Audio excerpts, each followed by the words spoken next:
I hope आपने national income से related जो 8 एग्रीगेट्स हैं सबकी मीनिंग आपने समझ ली होगी।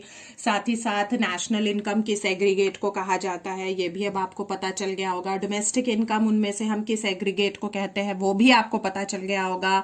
और इससे पहले वाले वीडियो में हमने एक एग्रीगेट को दूसरे एग्रीगेट में कैसे कन्वर्ट करते हैं वो भी हमने कर लिया है। एंड आई होप कि आपने भी उसकी प्रैक्टिस कर ली होगी और वो क्लियर हो गया होगा। अब जब आपको एग्रीगेट्स को कन्वर्ट करना आ गया है तो अब हम इतनी सारी चीजों के साथ अब हम इजीली मूव कर सकते हैं on the measurement of national income. National income को कैसे मेजर किया जाता है, इसलिए देखिए नेशनल इनकम को मेजर करने के लिए 3 मेथड यूज किए जाते हैं। ये जो 3 आप देख रहे हैं, दीज आर द 3 मेथड्स जो नेशनल इनकम या डोमेस्टिक इनकम को मेजर करने के लिए यूज किए जाते हैं।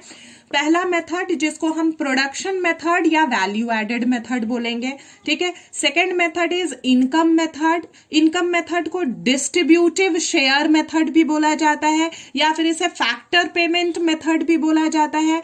And the third method is expenditure method, ठीक है। अब आपके मन में ये सवाल आ रहा होगा कि नेशनल इनकम के मेजरमेंट के लिए 3 मेथड्स क्यों हैं।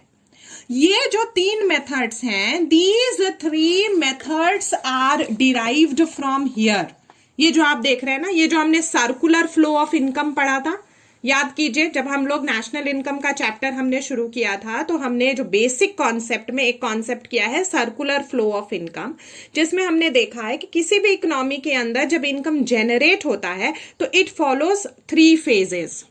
ये हम लोग ऑलरेडी कर चुके हैं, फिर भी मैं थोड़ा सा आपको यहां पर रिवाइज करा दूं। First phase is production phase, जिसमें फैक्टर ऑफ प्रोडक्शन जो हाउस होल्ड देता है, हाउस होल्ड से मिलने वाले फैक्टर ऑफ प्रोडक्शन की मदद से फर्म्स जो है गुड्स एंड सर्विसेज प्रोड्यूस करती हैं।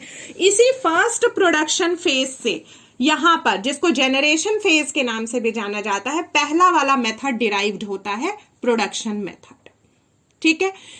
सर्कुलर फ्लो ऑफ इनकम का जो सेकेंड फेज है इनकम फेज, जिसको डिस्ट्रीब्यूशन ऑफ इनकम भी बोला जा रहा है, इससे डिराइव्ड हो रहा है सेकेंड वाला मेथड, इनकम मेथड, ठीक है।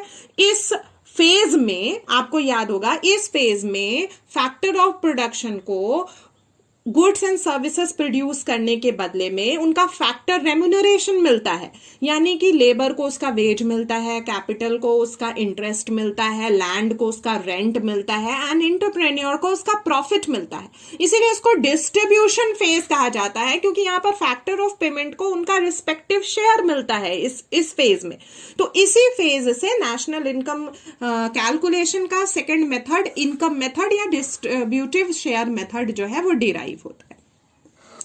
और जो थर्ड फेज है हमारा सर्कुलर फ्लो ऑफ इनकम का, आप देखिए एक्सपेंडिचर फेज, जिसको डिस्पोजिशन ऑफ इनकम भी कहा जाता है, जिसमें हाउस होल्ड जो है उसको जो शेयर मिला था in form of wages, rent, interest, उसको वो गुड्स एंड सर्विसेज की खरीदारी पर खर्च करती है, ठीक है। इसीलिए इसको एक्सपेंडिचर फेज भी बोला जाता है। और इसी फेज से नेशनल इनकम कैलकुलेशन का तीसरा मेथड डिराइव होता है, जिसको हम एक्सपेंडिचर मेथड कहते हैं, ठीक है।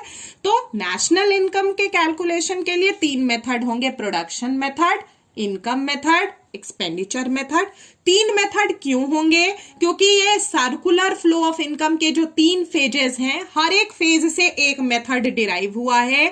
जेनरेशन फेज या प्रोडक्शन फेज से प्रोडक्शन मेथड, डिस्ट्रीब्यूशन फेज या इनकम फेज से इनकम मेथड, और डिस्पोजिशन फेज या एक्सपेंडिचर फेज से एक्सपेंडिचर मेथड, ठीक है।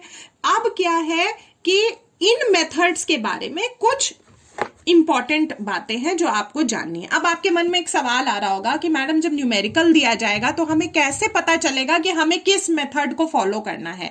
क्या उसमें लिखा होगा, या कैसे हम आइडेंटिफाई करेंगे कि हमें नेशनल इनकम प्रोडक्शन मेथड से निकालना है कि इनकम मेथड से निकालना है या एक्सपेंडिचर मेथड से निकालना है? तो यहां पर मैं आपको बता दूं कि कभी कभी क्या होता है कि क्वेश्चन में दिया हुआ होता है calculate this aggregate, for example calculate GNP NP with the help of income method और एक्सपेंडिचर मेथड। लेकिन अगर नहीं भी दिया है तो तब हम क्या करते हैं, तीनों मेथड में हम जब इन मेथड्स को इन डिटेल करेंगे तो हम देखेंगे कि तीनों मेथड्स के डाटा अलग अलग तरह के होते हैं। तो जिस तरह का डाटा हमारे पास होगा उस डाटा से वी कैन इजीली आइडेंटिफाई कि हमें प्रोडक्शन मेथड यूज करना है, कि इनकम मेथड यूज करना है, कि एक्सपेंडिचर मेथड यूज करना है। ठीक है, वो डाटा से आप इजीली आइडेंटिफाई कर लेंगे। कैसे? वो जब हम इन डिटेल मेथड्स को करेंगे तो आपको पता चल जाएगा। उसके बाद कोई भी एग्रीगेट आप ले लीजिए, चाहे वो नेशनल इनकम एनएनपीएफसी हो या डोमेस्टिक इनकम एनडीपीएफसी हो या कोई भी और दूसरा एग्रीगेट, जब हम तीनों मेथड से निकालेंगे तो all three methods will give the same answer. और इसी से हमारा चेक होता है कि हमने सही कैलकुलेट किया है या नहीं।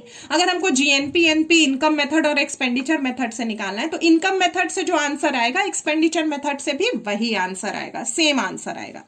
ठीक है। एंड द थर्ड कि इंडिया में नेशनल इनकम को कैलकुलेट करने की जो जिम्मेदारी है, कैलकुलेशन की जो जिम्मेदारी है, वो सेंट्रल स्टैटिस्टिकल ऑर्गेनाइजेशन के द्वारा परफॉर्म की जाती है। ये आपको 1 मार्क क्वेश्चन के लिए याद करना है, क्योंकि एमसीक्यू भी हमें करना होता है, फिल इन द ब्लैंक्स भी हमें करना होता है। तो कई बार उसमें पूछा जाता है कि इंडिया में नेशनल इनकम कैलकुलेट करने के लिए कौन सी एजेंसी जो है वो रिस्पॉन्सिबल होती है। तो in that case central statistical organisation is responsible for calculating India's national or domestic income. Thank you.